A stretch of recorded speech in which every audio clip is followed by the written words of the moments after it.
శుభాకాంక్షలు నా మిత్రమా. జీవన మార్గం ఎంపికలు, సవాళ్లు మరియు అవకాశాలతో నిండి ఉంటుంది. నది ప్రవహిస్తున్నట్లే జీవితం కూడా ముందుకు సాగుతుంది. కొన్నిసార్లు ప్రశాంతంగా మరియు కొన్నిసార్లు అల్లకల్లోలంగా ఉంటుంది. కానీ ప్రతి క్షణం నేర్చుకోవలసిన పాఠం ఉంది, వెలికి తీయవలసిన లోతైన నిజం ఉంది. మనం ఈ ప్రయాణంలో కలిసి వెళ్దాం. యుగాల తరబడి గడిచిన జ్ఞానాన్ని మీతో పంచుకుంటాను. చాలా మంది శాంతిని కోరుకుంటారు, చాలా మంది సమాధానాలను కోరుకుంటారు, కానీ కొద్దిమంది మాత్రమే దాని సరళతను నిజంగా అర్థం చేసుకుంటారు. జీవితం అంటే మీరు కోరుకునే ప్రతిదాన్ని సాధించడం కాదు. ఇది మీరు కోరుకునే ప్రతిదీ ఇప్పటికే మీలోనే ఉందని గ్రహించడం గురించి. దీనిని అర్థం చేసుకోవడానికి కీలకం నిర్లిప్తత. ప్రపంచం నుండి కాదు, మిమ్మల్ని భారంగా ఉంచే అనుబంధాల నుండి. తామరను ఊహించుకోండి. ఇది బురద నీటిలో పెరిగినప్పటికీ ఇది స్వచ్ఛంగా మరియు ప్రభావితం కాకుండా ఉంటుంది. అదేవిధంగా మీరు ఈ ప్రపంచంలో జీవించడం నేర్చుకోవాలి, అయినా దాని పరధ్యానానికి గురికాకుండా ఉండాలి. గత పశ్చాత్తాపాలు లేదా భవిష్యత్ ఆందోళనల భారం లేకుండా వర్తమానంలో పూర్తిగా జీవించడం, ఇదే సావధానత యొక్క సారాంశం. నా ప్రియమైన మిత్రమా, జీవితం అనేది సహించవలసిన పరీక్ష కాదు, స్వీకరించవలసిన నృత్యం. జీవితపు లయకు వ్యతిరేకంగా పోరాడవలసిన అవసరం లేదు. బదులుగా దానితో పాటు ప్రవహించండి.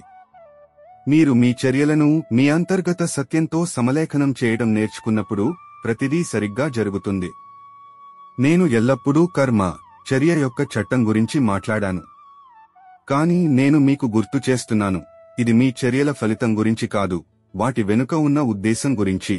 ప్రపంచం పరధ్యానంతో నిండి ఉంది, మిమ్మల్ని అనేక దిశలలో లాగుతుంది. కాని మీరు మిమ్మల్ని మీరు ఇలా ప్రశ్నించుకోవాలి, నిజంగా ముఖ్యమైనది ఏమిటి? మీరు ఉద్దేశంతో, ధర్మంతో, మీ ఉద్దేశ్యంతో జీవించినప్పుడు మీ చర్యలు భక్తి రూపంగా మారతాయి. మీరు ఏమి చేస్తారనేది కాదు, మీరు దానిని ఎలా చేస్తారనేది మీ ప్రయాణాన్ని రూపొందిస్తుంది. ప్రతి పని, ఎంత చిన్నదైనా, గొప్ప మంచికి సేవ చేయడానికి ఒక అవకాశం. నా ప్రియమైన స్నేహితుడు అర్జునుడితో నేను పంచుకున్న గొప్ప పాఠాలలో ఒకటి భయాన్ని ఎదుర్కోవడంలో ధైర్యం యొక్క ప్రాముఖ్యత. జీవితంలో ఎల్లప్పుడూ బాహ్య మరియు అంతర్గత పోరాటాలు ఉంటాయి.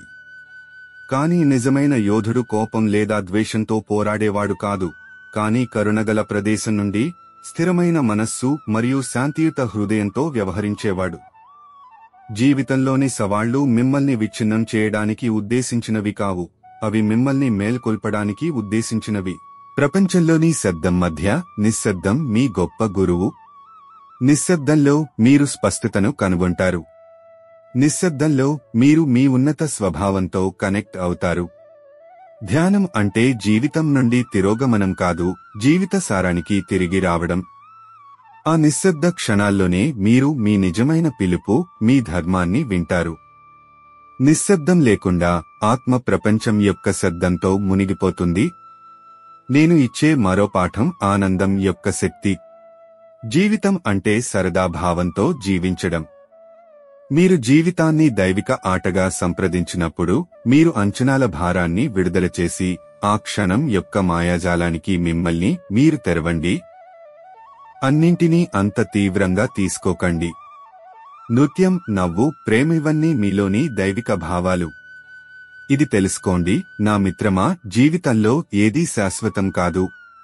ఋతువులు మారుతాయి, పగలు రాత్రిగా మారుతుంది, మరియు పుట్టినవన్నీ ఒకరోజు తప్పిపోవాలి. కాని ఆత్మ శాశ్వతమైనది.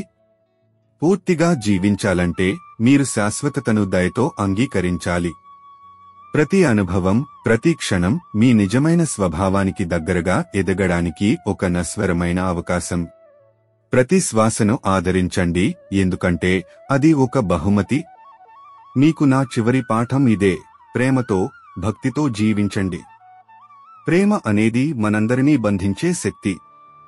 ఇది విశ్వంలో అత్యంత శక్తివంతమైన శక్తి. మిమ్మల్ని మీరు ప్రేమించుకోండి, ఇతరులను ప్రేమించండి మరియు మనందరిలో నివసించే దైవిక ఉనికిని ప్రేమించండి. ఈ ప్రేమలో మీరు శాంతిని పొందుతారు, మీరు మీ లక్ష్యాన్ని కనుగొంటారు.